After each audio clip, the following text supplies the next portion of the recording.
જો હવે અહીં ધ્યાન આપો, આપણે આગળ હવે આ ચેપ્ટરમાં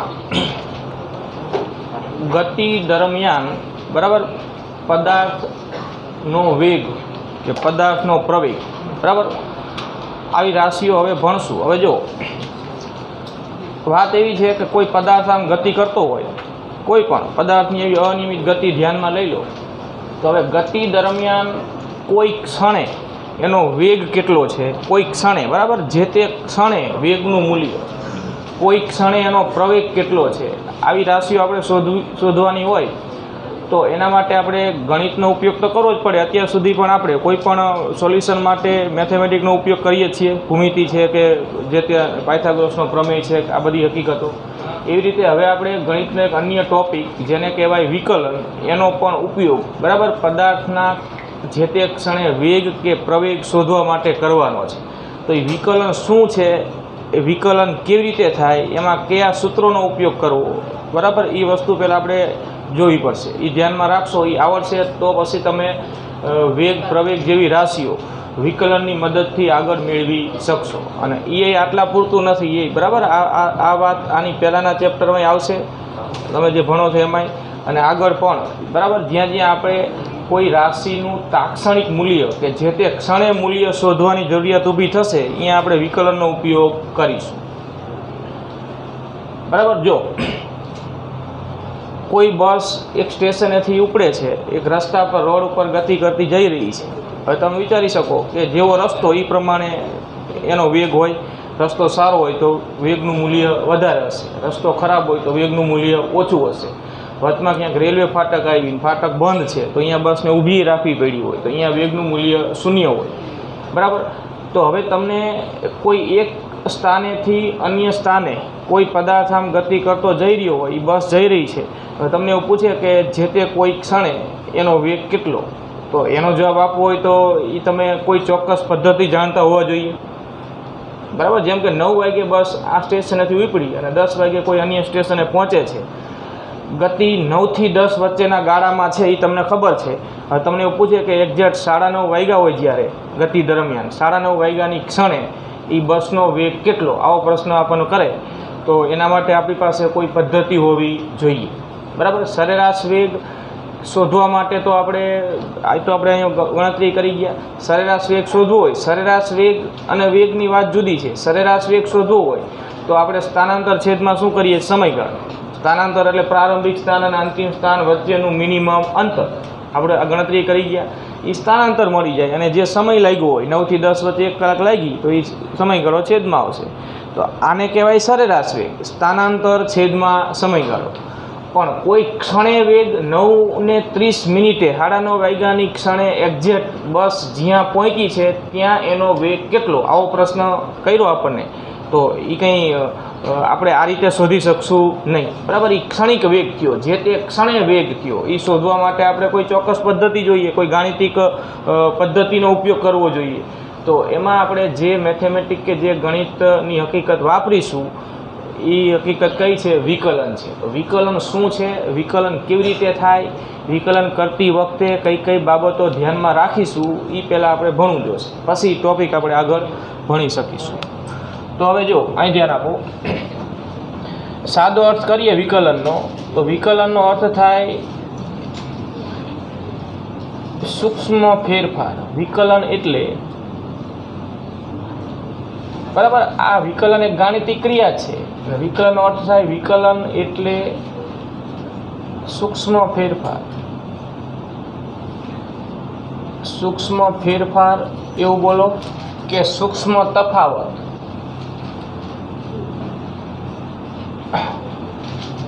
અથવા સૂક્ષ્મ તફાવત। જો હવે તમારે આમાં એક સૂત્ર પહેલાં તો જે વિકલન કરવા માટેનું મેઇન સૂત્ર છે, મુખ્ય સૂત્ર ધ્યાનમાં રાખવાનું છે। જો અહીં ધ્યાન આપો, બરાબર બધી વાત તમારા માટે નવી છે, મેથેમેટિકમાં હજી તમે આગળ તો આખા ચેપ્ટરો ભણશો આના, અત્યારે નહીં આવ્યું હોય તમારે, પણ અત્યારે આપણે જેટલી જરૂરિયાત છે એટલું તો જાણવું જ પડશે। જો ધ્યાન આપો,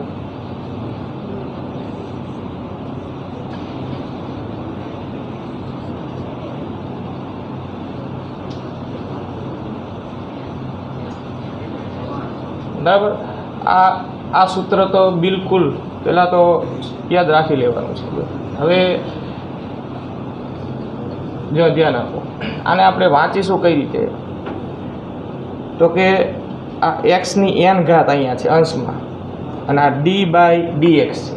આ d/dx આ એક સંજ્ઞા છે, ગાણિતિક સંજ્ઞા. કેમ આપણે સરવાળો બાદબાકી માટે આને પ્લસ કહીએ છીએ અને માઇનસ કહીએ છીએ? આ એક ચોક્કસ ક્રિયા સૂચવે છે ને. આપણે વર્ષોથી ભણતા આવ્યા છીએ કે આમ લખ્યું હોય 5 અને 2, અને વચમાં કંઈ પણ બોલ્યા અગર હું આમ કરું તો તરત તમે જવાબ આપશો બરાબર 7. કેમ કે આ આપણને વર્ષોથી આ ખબર છે. આ એક ગાણિતિક ક્રિયા છે ને. તમને આ ગાણિતિક ક્રિયા ખબર જ ન હોય તો તમે આનો કોઈ જવાબ આપી શકો નહીં. આને સરવાળો કહેવાય ને, સરવાળોનો અર્થ તમને ખબર છે. અહીંયા હું આ રીતે કરું તો બાદબાકી કહેવાય, એનો અર્થ તમને ખબર છે, એનો જવાબ તમે તરત આપશો. તો જેવી રીતે સરવાળો, બાદબાકી, ગુણાકાર, ભાગાકાર એક ચોક્કસ ગાણિતિક ક્રિયાઓ છે સામાન્ય, એવી જ રીતે વિકલન અને હજી આગળ એક સંકલન પણ આવશે, બરાબર. એ એક ચોક્કસ ગાણિતિક ક્રિયાઓ છે, એને કરવા માટેના ચોક્કસ સૂત્રો છે, ચોક્કસ પદ્ધતિ છે, અને એનો ઉપયોગ કરી આપણે ભૌતિક વિજ્ઞાનમાં વેગ, પ્રવેગ, બળ, હજી આગળ તમે અન્ય રાશિઓ પણ ભણશો આગળ એ મેળવવા માટે સરળતા પડે છે જે તે ઘટના દરમિયાન. તો એ વિકલન શું છે એ આપણે પહેલાં સમજીએ છીએ. હજી આના બીજા અન્ય સૂત્રો આગળ આવશે, જેમ આવશે એમ આગળ જોશું. પણ જે એનું મેઇન વાત છે, મુખ્ય સૂત્ર યારી dxની n ઘાત છેદમાં dx બરાબર n xની n માઇનસ 1 ઘાત. આને ડાઉન કટ રૂલ એવું પણ કહેવાય છે, બરાબર. Down cut rule.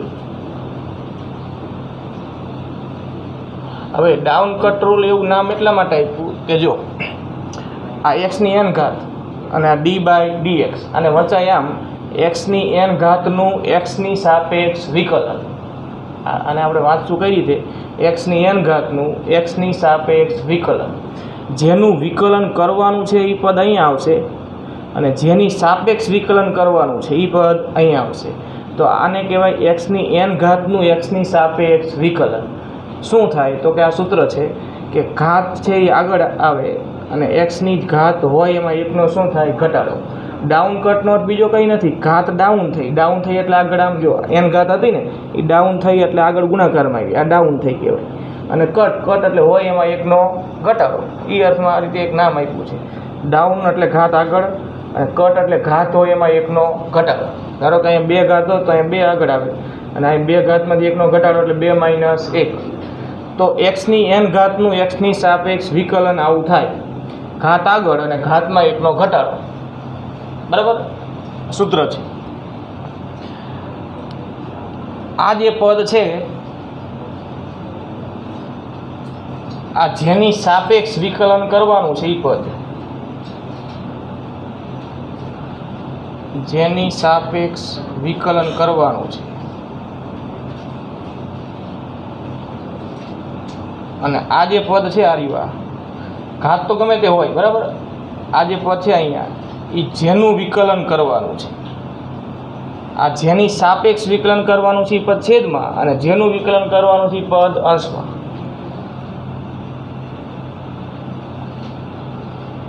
અથવા તો જે પદનું વિકલન કરવાનું છે,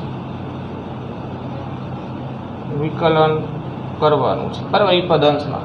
એટલે આપણે એને અનુરૂપ આવા કેટલાક મુદ્દાઓ ધ્યાનમાં રાખીશું કે જે પદની સાપેક્ષ વિકલન કરવાનું છે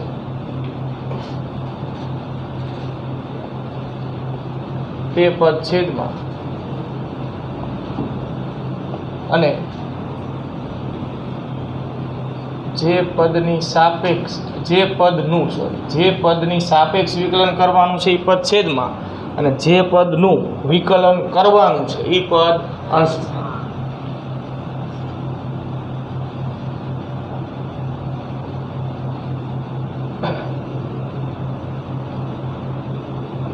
તે પદ અંશમાં હોય. અને આ ડાઉન કટ રૂલમાં ફક્ત આટલું જ લખ્યું ને તો એના માટે એ જરૂરી છે કે આ બે પદ કેવા હોવા જોઈએ? સરખા. જો આ એક્સ છે તો આ પણ એક્સ છે. ઘાત ગમે તે હોય પણ પદ તો સરખા. અહીંયા વેગ હોય તો અહીંયા વેગ, અહીંયા સમય હોય તો અહીંયા સમય. આપણે તો અંતે તો આ ભૌતિક રાશિઓને લાગુ પાડવાનું છે. આ તો હજી ગાણિતિક સંજ્ઞા જ ખાલી, બરાબર. તો ટૂંકમાં આ બે રાશિઓ કેવી હોય? સરખી હોય, અથવા તો આ બે પદ કેવા હોય? સરખા હોય, ત્યારે જ આટલું ડાઉન કટ રૂલ લાગુ પડે. જો સરખા ન હોય તો એ ડાઉન કટ રૂલ લાગુ પડશે, પણ એમાં હજી અહીંયા વધારાનું એક પદ આવશે. તો એ વાત આગળ આપણે કરશું. આ બંને પદ સમાન હોવા જોઈએ,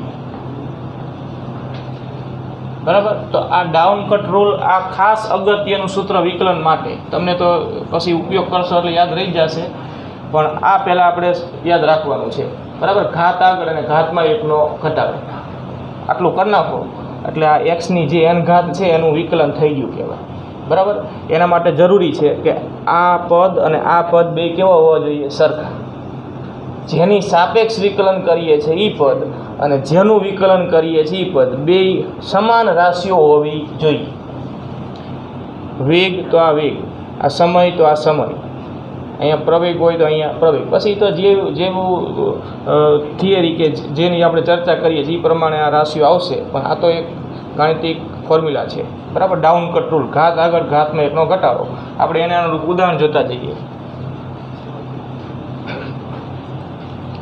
કંઈ અઘરી વાત નથી, જો ખાલી આટલું જ.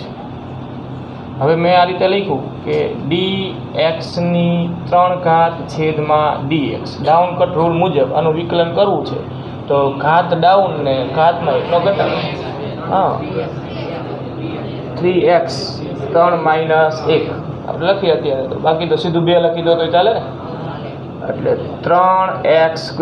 એટલે આ શબ્દો બોલો તો વાત આવી થઈ કે x ની 3 ઘાતનું x ની સાપેક્ષ વિકલન 3x² થાય ડાઉન કટ રૂલ મુજબ, બરાબર.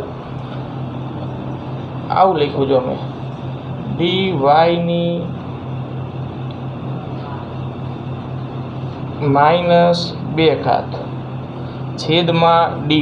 તો જો ભલે અહીંયા આ x, અહીંયા શું છે? y. તો પદ તો હરખા છે ને, ઘાત પ્લસ એ હોય અને માઇનસ એ હોય.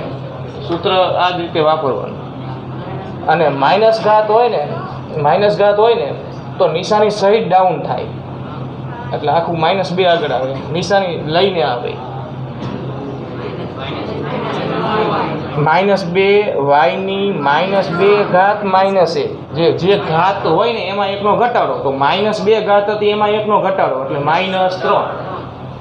અને આ પાછું ડાઉન થયું એટલે નિશાની તો અહીંયા આવી જ ને માઇનસ, એટલે આવું થાય -2 y ની -3 ઘાત. સમજ્યા વાત ને?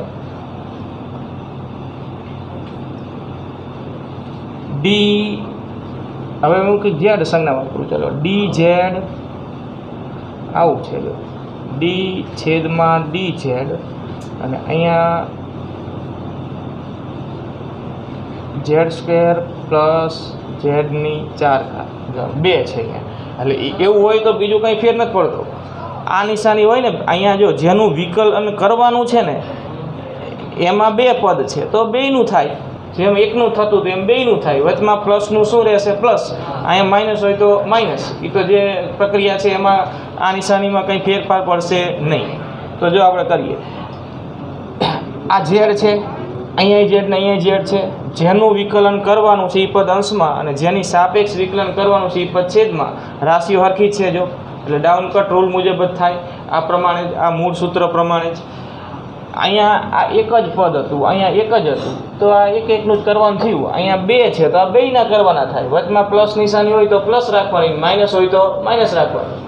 તો બરાબર. જો હજી આપણે એવું હોય ને સીધું આમ જવાબ નથી લખવો તો આપણે આને આમેય લખી શકીએ. જો હજી આપણે વિકલન નથી કરતા, હજી એક ગોઠવણી કરી દઈએ. તો d/dz આને આપણે વાંચીશું z ની સાપેક્ષ વિકલન. z ના સ્ક્વેરનું એટલે z², પછી આ પ્લસ d/dz z ની 4 ઘાત. આવું લખાય ને? આનો અર્થ આવો થયો. હજી વિકલન કર્યું નથી, હજી આપણે ગોઠવું એમ. બાકી પછી તો તમે ડાયરેક્ટ લખી નાખશો. આ તો અત્યારની વાત છે. જો dz² છેદમાં dz એટલે z²નું z ની સાપેક્ષ વિકલન પ્લસ dz ની 4 ઘાત છેદમાં dz, z ની 4 ઘાતનું z ની સાપેક્ષ વિકલન. આને આમ લખાય. હવે અહીંયા બે પદ હતા તો બેયનું વિકલન અલગ અલગ આપણે આમ દર્શાવીએ. વચમાં પ્લસ હતું તો અહીંયા પ્લસ, અહીંયા જો માઇનસ હતું તો અહીંયા માઇનસ. અને હવે આનું ડાઉન કટ રૂલ મુજબ ને આનું ડાઉન કટ રૂલ મુજબ વિકલન કરો એટલે એ જવાબ આપણો જો શું થશે. આ ઝેડ સ્ક્વેર છે 2z, ઝેડની ઘાત 2 હતી ને 2માં 1નો ઘટાડો એટલે 1 ઘાત થાય. 2 માઇનસ 1, 1 ઘાત તો ઉપર લખો કે ન લખો કંઈ ફેર પડતો નથી, એક લખવાની જરૂર નહીં એમ, બરાબર.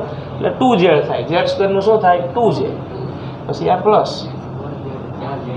4 આગળ અને ઝેડની ઘાત 4 હતી એમાં 1નો ઘટાડો એટલે 4z નો ઘન થાય ને. એટલે આપણો જવાબ થશે છેલ્લો 2z પ્લસ 4z ઘન. એટલે આનું વિકલન આવું થાય. સમજ્યા વાતને? એટલે આ પહેલા મુદ્દા પ્રમાણે આટલું. હવે આમાં આવા 4 પદ છે, આપણે 4 બાબતો ધ્યાનમાં રાખવાની છે. સંયુક્ત હોય પછી આ તો આ લખ્યું ને એ પ્રમાણે આપણે આટલું લખી રાખો. થોડું લખવાનું ઝડપથી. હવે જો જેનું આપણે વિકલન કરીએ છીએ એની સાથે કોઈ અચળ અંક સહગુણકમાંય હોય, જેમ કે આ મેં લખ્યું જો કે 5x ઘન અને d/dx, એટલે કે 5x ઘનનું આપણે xની સાપેક્ષ શું કરવું છે વિકલન. તો હવે તમે જો આ x ઘન છે એની આગળ આ 5 છે, 5 ગુણાકારમાં સહગુણક કહેવાય. જે કેવો છે અચળ છે. કોઈ પણ આંકડો હોય ને એ અચળાંક કહેવાય ને, 5 હોય કે ગમે તે, અહીંયા કોઈ પણ અંક હોય ગુણાકારમાં આની સાથે સહગુણક તરીકે, તો એ આપણે વિકલન આનું કરશું ડાઉનકટ રૂલ મુજબ. એ વિકલન કરતાં પહેલાં આ જે સહગુણકમાં જે અચળાંક છે કે જે અચળ આંકડો છે એને ક્યાં લઈ લઈશું બહાર. ટૂંકમાં એને અહીંયા રાખવાનો, એને વિકલન સાથે કોઈ લેવા દેવા નથી. એ સહગુણકમાં અહીંયા હતો તો આનું જે વિકલન થઈને જે જવાબ આવશે એની સાથે એ ગુણાકારમાં જ રહેશે. એટલે આપણે એ જ લખ્યું જો કે જે પદનું વિકલન કરવાનું છે એની સાથે કોઈ અચળ સહગુણક હોય, અહીંયા જેમ કે 5 છે તો તેને વિકલન કરતાં પહેલાં બહાર કાઢી લેવું. એટલે આપણે આનું વિકલન કરીએ એ પહેલાં એને બહાર મૂકી દઈએ. તો આ રીતે થાય. જો આ 5ને આપણે બહાર મૂકી દીધું તો આ 5ને આમ બહાર લઈ લઈએ તો હવે આમ લખાઈશું dx ઘન છેદમાં dx, બરાબર. એટલે 5 આ x ઘન સાથે સહગુણકમાં હતો તો 5 છે એ x ઘનના xની સાપેક્ષ વિકલન જે આવે એની સાથે ગુણાકારમાં જ રહેશે, આવું કહેવાનો અર્થ છે. તો બસ હવે આનું આપણે આ રીતે વિકલન કરવાનું રહે. 5 અહીંયા રહેશે, સમજ્યા ને વાતને? એટલે 5 તો અહીંયા ખરા જ, એ તો હતા જ પહેલેથી. હવે આ x ઘનનું ડાઉનકટ રૂલ મુજબ xની સાપેક્ષ વિકલન એને આમ કૌંસમાં આપણે લખીશું ઘાત 3 આગળ, xની ઘાત 3 હતી, બરાબર. એ 3માંથી 1 ઓછી કરવાની એટલે સીધું લખી દઉં ને 2. હવે આ 3 જે આગળ ગુણાકારમાં આવ્યા ને ડાઉન થયા એ આની ગુણાકારમાં થયા કહેવાય તો આ 15 થઈ ગયા, 15x². તો 5x ઘનનું xની સાપેક્ષ વિકલન થાય 15x², બરાબર. તો આ રીતે એકાદું બીજું લઈ લઈએ. જો આવું છે, જો અહીં ધ્યાન આપો. d/dx આ એક સંજ્ઞા થઈ. જો આ d અને આ d ના x અલગ અલગ નથી, આ એક શું છે સંજ્ઞા. આને વચાય xની સાપેક્ષ વિકલન. જેમ આને સરવાળો કહેવાય, જેમ આને બાદબાકી કહેવાય, એમ આને કહેવાય xની સાપેક્ષ વિકલન. એક ગાણિતિક ક્રિયા સૂચવે છે. હવે જેનું વિકલન કરવાનું છે એ પદ અહીં અંશમાં હોય અને એ પદ ધારો કે આવું છે, જો બરાબર ને, ધ્યાન આપજો.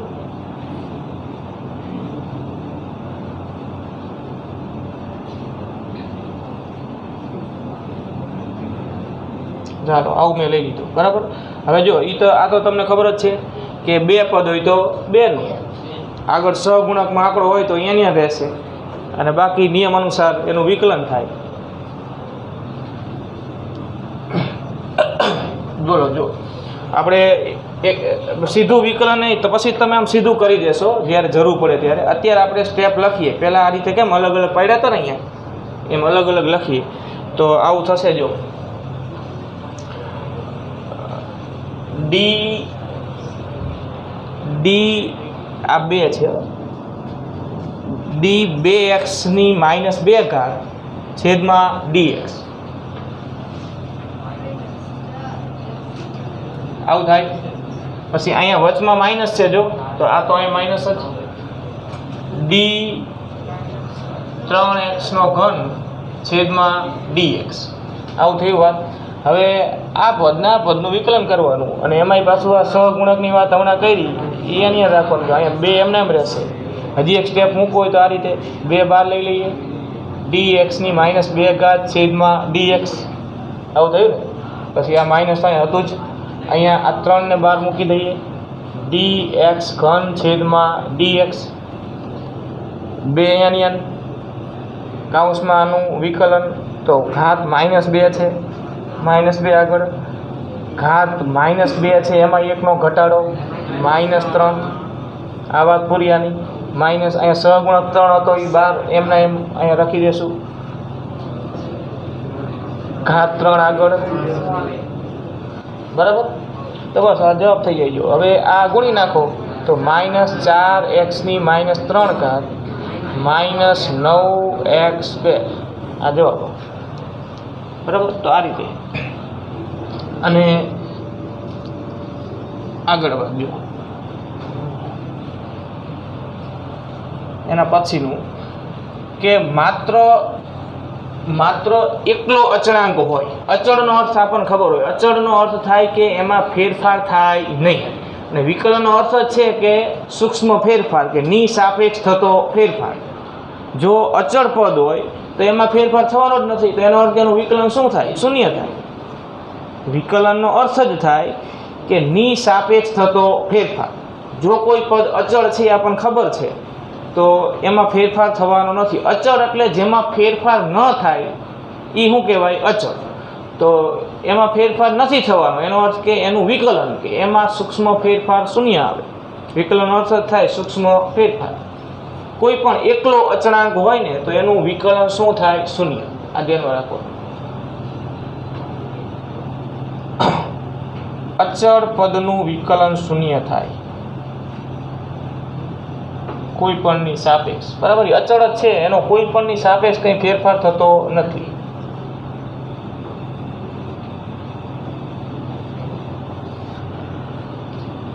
જો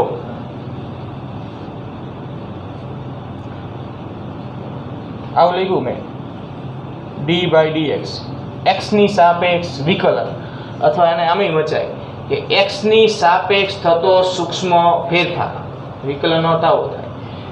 હવે અહીંયા મેં લખ્યું 5, એકલો 5 લખ્યો છે. અહીંયા 5x કે એવું કંઈ નથી, ખાલી 5 જ છે. તો આને વાંચો તો આને તો આપણે આ રીતે વાંચશું કે 5નું x ની સાપેક્ષ વિકલન, અથવા તો 5માં x ની સાપેક્ષ થતો સૂક્ષ્મ ફેરફાર. 5 અચળ છે, 5 એટલે 5, એમાં કંઈ ફેરફાર થાય નહીં. અચળાંક છે, કોઈ પણ આંકડો છે ને એ અચળ પદ કહેવાય. બરાબર. તો એનું વિકલન શું થાય? શૂન્ય. 5 આ તો ઉદાહરણ તરીકે 5 એમ. અહીંયા કોઈ પણ આંકડો માત્ર હોય, પ્લસમાં હોય કે માઇનસમાં, એ અચળાંક કહેવાય ને અચળ પદનું વિકલન શું થાય? શૂન્ય. એટલે જ્યારે એકલા અચળાંકનું વિકલન કરવાનું થાય તમારે એટલે એનો જવાબ શું લખશું? શૂન્ય. બરાબર. હવે જો અહીં ધ્યાન આપો, મેં આમ લખ્યું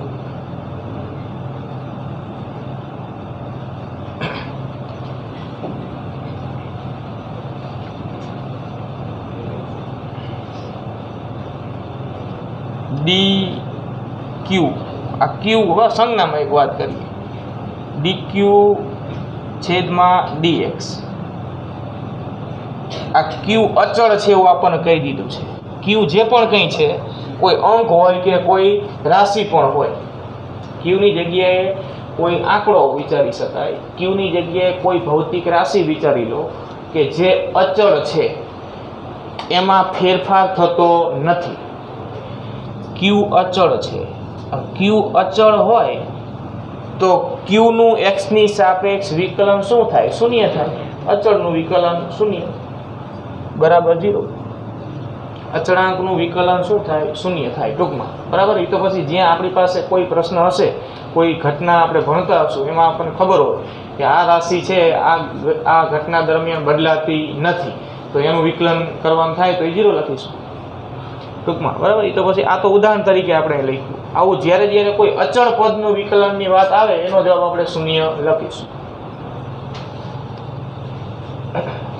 અને આટલું લખી રાખો. હજી એક વખત આપણે લખીશું. પહેલાં આપણે આ એક્સ છે ને, એક્સ એ છેદમાંથી ક્યાં લઈ જવાનું? અંશમાં. હવે આપણને એ ખબર છે કે છેદમાંથી અંશમાં પદ જાય એટલે એની ઘાતની નિશાની બદલાઈ જાય. છેદમાં પ્લસ ઘાતવાળું હોય તો અંશમાં માઇનસવાળું થાય, છેદમાં માઇનસવાળું હોય તો અંશમાં પ્લસવાળું થાય. તો આને આમ લખાય ને, ડી બાય ડી એક્સ, એક્સની માઇનસ એક ઘાત, એક્સ ઉપર ગયું એટલે એક ઘાત તો ન આપી હોય તો એક તો ગણાય ને. કોઈ પણ ઉપર કંઈ ઘાત ન લખી હોય તો એ કેટલી ઘાત કહેવાય? એક. તો એક્સની એક ઘાત હતી છેદમાં, અંશમાં જાય તો એક્સની માઇનસ એક ઘાત. તો બસ હવે આનું ડાઉન કટ રૂલ મુજબ કરી નાખો. માઇનસ એક, એક્સની માઇનસ બે ઘાત. તો આ જવાબ આવશે માઇનસ એક્સ માઇનસ બે ઘાત. આ ઋણ નિશાની. પછી જો અહીં એક આવ્યું ને તો એક ગુણાકારમાં લખવું જરૂરી નથી. એક તો ગુણાકારમાં ગણાય ને, તો એક લખવાની જરૂર નહીં. હજી આને આમાંય લખાઈ જો. આ ઋણ નિશાની તો અહીં ખરી. આ એક્સની માઇનસ બે ઘાત આવ્યો જવાબ, આવું લખાય ને. માઇનસ તો અહીં હતું જ, એક્સની માઇનસ બે ઘાત છે તો 1/x². આવું થાય ને. જો આ અંશમાં છે, આ અંશમાં છે, છેદમાં કંઈ નથી એટલે છેદમાં એક તો કહેવાય. તો અંશમાંથી છેદમાં લઈ જાઓ તો એની ઘાતની નિશાની બદલાઈ જાય. માઇનસ બે ઘાત હતી, છેદમાં લઈ ગયા તો x² થઈ જાય. એટલે 1/x નું એક્સની સાપેક્ષ વિકલન શું થયું? -1/x². ડાઉન કર રૂલ મુજબ જ. બરાબર.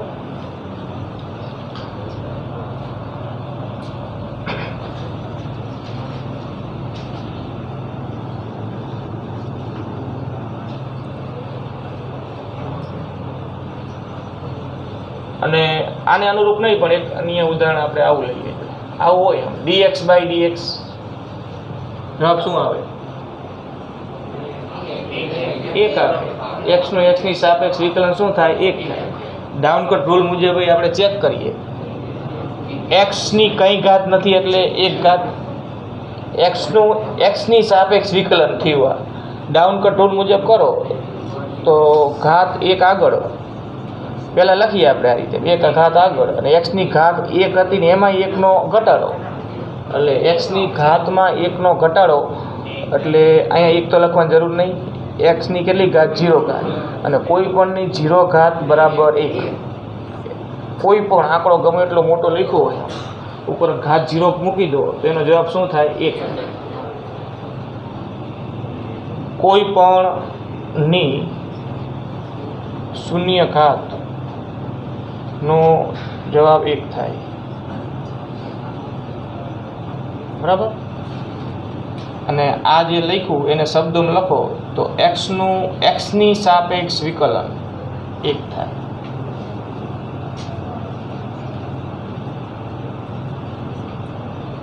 એટલે આ લખ્યું આને અનુરૂપ નથી. બરાબર. આ ધ્યાનમાં રાખજો. લખી નાખો. હજી એક વાત બીજી છે, એ કરી લઈએ.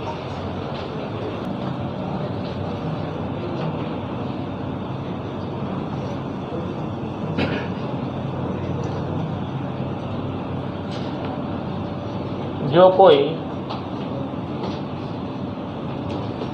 કૌંસમાં રહેલા પદની 2 કે 2 કરતાં વધારે ઘાત હોય,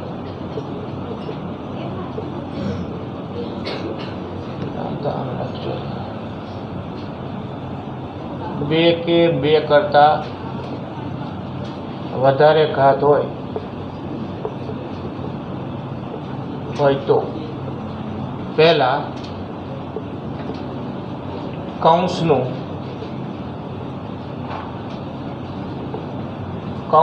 ડાઉન કટ રૂલ મુજબ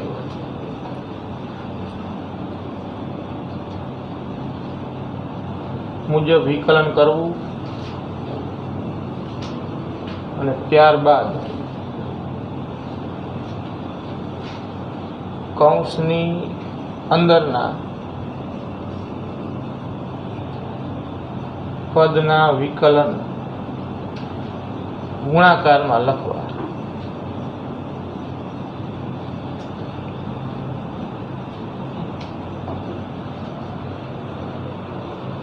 જો આપણે ઉદાહરણ જોઈએ એટલે સમજીશું. આવું છે ધારો કે જો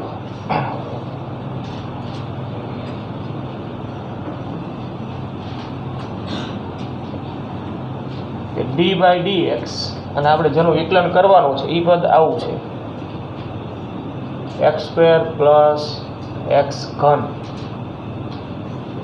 અને એની 3 ઘાત કાઉન્સની ઘાત છે. તો પછી આનો અર્થ આ x² ની 3 ઘાત + x ની 3 ઘાતની 3 ઘાત એવો થાય નહીં, એવું ન થાય ને. આખા કાઉન્સની 3 ઘાત છે, બરાબર. તો જો આવું હોય, આપણે લખ્યું વાંચો જો કે જો કોઈ કૌંસમાં રહેલા પદની 2 કે 2 કરતાં વધારે ઘાત હોય, તો આ કૌંસમાં રહેલું પદ છે એની ઘાત 2 કરતાં વધારે છે, તો શું કરવું?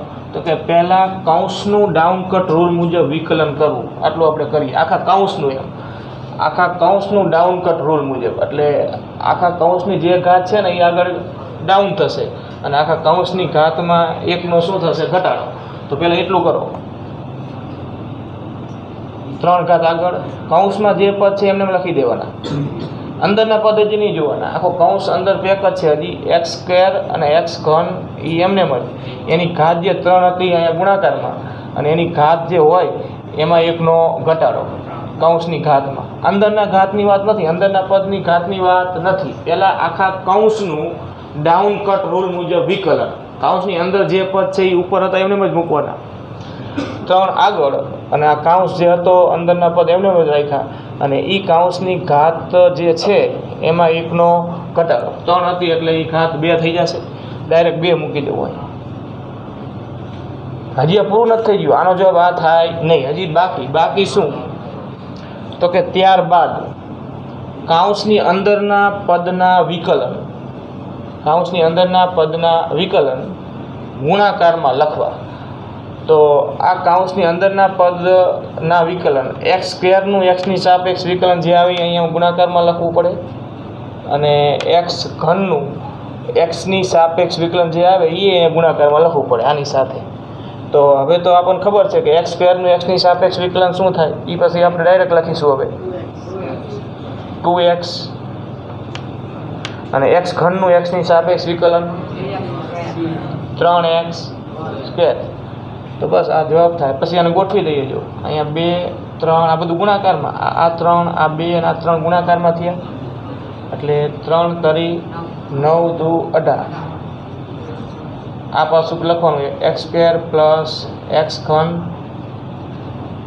નો વર્ગ અને અહીંયા ગુણાકારમાં આ કાઉન્સ સાથે ગુણાકારમાં x ઘન, x² ને x, x² × x એટલે x ઘન. આવું થાય, બરાબર. એટલે આખા કાઉન્સની જ્યારે ઘાત હશે કંઈક ત્યારે પહેલાં એ કાઉન્સનું ડાઉન કટ રૂલ મુજબ વિકલન કરવાનું, પહેલું સ્ટેપ એ. અને પછી કાઉન્સની અંદર જેટલા પદ હોય એનું નિયમ પ્રમાણે જે વિકલન થતું હોય એ આની અરે ગુણાકારમાં મૂકવાનું. જેટલા પદ હોય ને બધાના વિકલન આમ ગુણાકારમાં આવે એટલે આ બધું ગુણાકારમાં થાય. આવું ક્યારેક ક્યારેક આવશે, બહુ આવું કંઈ અત્યારે હજી આવતું નથી, પણ આપણે ધ્યાનમાં રાખીશું કે આખા કાઉન્સની ઉપર 2 કે 2 કરતાં વધુ ઘાત હોય તો આ નિયમ પ્રમાણે પહેલાં કાઉન્સનું ડાઉન કટ રૂલ મુજબ વિકલન કર્યું. જો અહીંયા સુધીની વાત છે એ આ કાઉન્સનું વિકલન થયું કે કાઉન્સની 3 ઘાત આગળ ને કાઉન્સની ઉપર જે 3 ઘાત હતી ને એમાં એકનો ઘટાડો કર્યો એટલે 2 થઈ. પછી આનું વિકલન ને આનું વિકલન જે થાય ને એ ગુણાકારમાં મૂકી દેવાનું. હવે ધારો કે અહીંયા અહીંયા આપણે લીધું એ પ્રમાણે આવ્યું. ધારો કે અહીંયા x² ને અહીંયા ખાલી મેં આ x ઘનની જગ્યાએ ખાલી એક 2 કરી નાખ્યા, મેં 2 અચળ અંક કરી નાખ્યો તો 2 નું તો 0 થશે. તો એ 0 થાય ને તો બસ 0 ગુણાકારમાં મૂકવું નહીં તો આખાનો જવાબ શું થઈ જાય? 0. સમજ્યા વાત? તો અર્થ વગરનું થઈ જાય ને, ગમે હોય તો એનો જવાબ શું થઈ જાય? 0. એટલે અહીંયા અચળ પદ આવતો હોય ને એનું વિકલન 0 થાય, પણ આ લખ્યું એ પ્રમાણે એ 0 અહીંયા ગુણાકારમાં મૂકવું નહીં. એનું કંઈ મૂકવાનું થતું નથી. અચળ અંકનું જે અંદર ચલ પદ હોય ને જેનું આપણે વિકલન કરીએ છીએ એક્સના સ્વરૂપમાં એનું આવે ગુણાકારમાં. અહીંયા x ઘન હતા એટલે તો 2નું આવ્યું, પણ અહીંયા અચળાંક એકલો હોત ને તો એનું કંઈ વિકલન અહીંયા 0 મૂકવાનું નહીં. જો તમે આ x ઘનની જગ્યાએ 2 વિચારો, 2નું વિકલન અહીંયા ગુણાકારમાં 0 મૂકો તો આખાનો જવાબ શું થઈ જાય? 0. તો એનો અર્થ કે આવું કોઈ પણ કાઉન્સવાળું પદ હોય એમાં એકલો અચળાંક આવતો હોય તો એનું વિકલન તો 0 જ થાય બધે, એવું થાય નહીં. રહેશે આટલું યાદ? બરાબર ને? લખી રાખો. બોલો.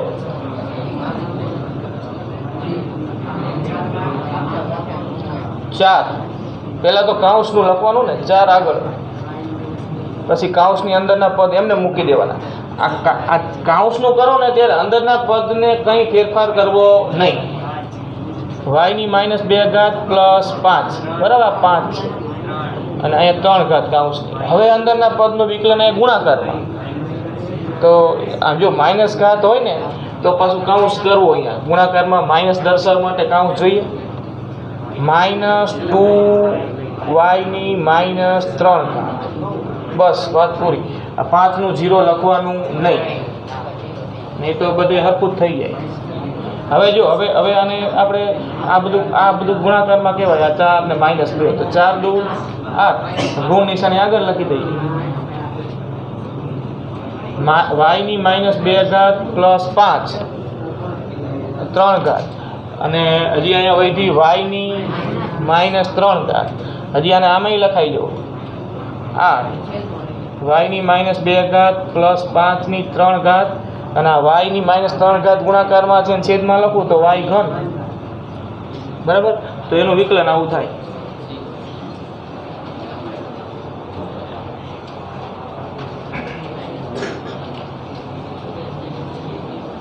બસ તમારે આટલું અત્યારે ધ્યાનમાં રાખવાનું છે વિકલન કરવા માટે. હજી થોડુંક નવું જે આવશે એ હજી પછી આપણે જોઈ લઈશું. અત્યારે આટલું ધ્યાનમાં રાખવું. અને હવે હું 2-4 રકમ અહીં લખી દઉં છું, બરાબર? એ કાલે તમારો હોમવર્ક સમજી અને જવાબ મેળવો.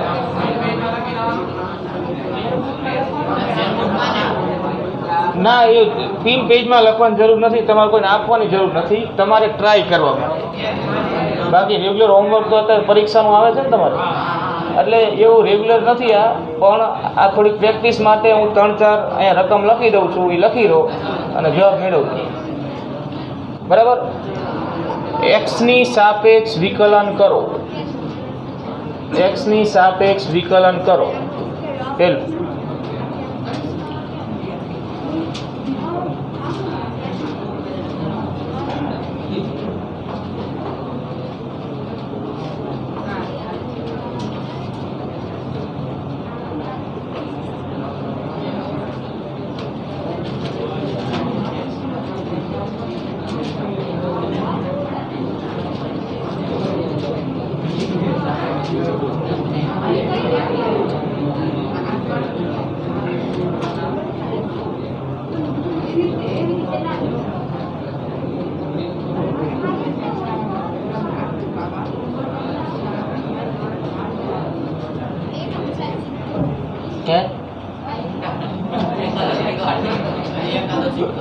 હજી આવો છે ને? હવે ટ્રાય કરજો. હજી ન આવે તો કાલ પૂછજો.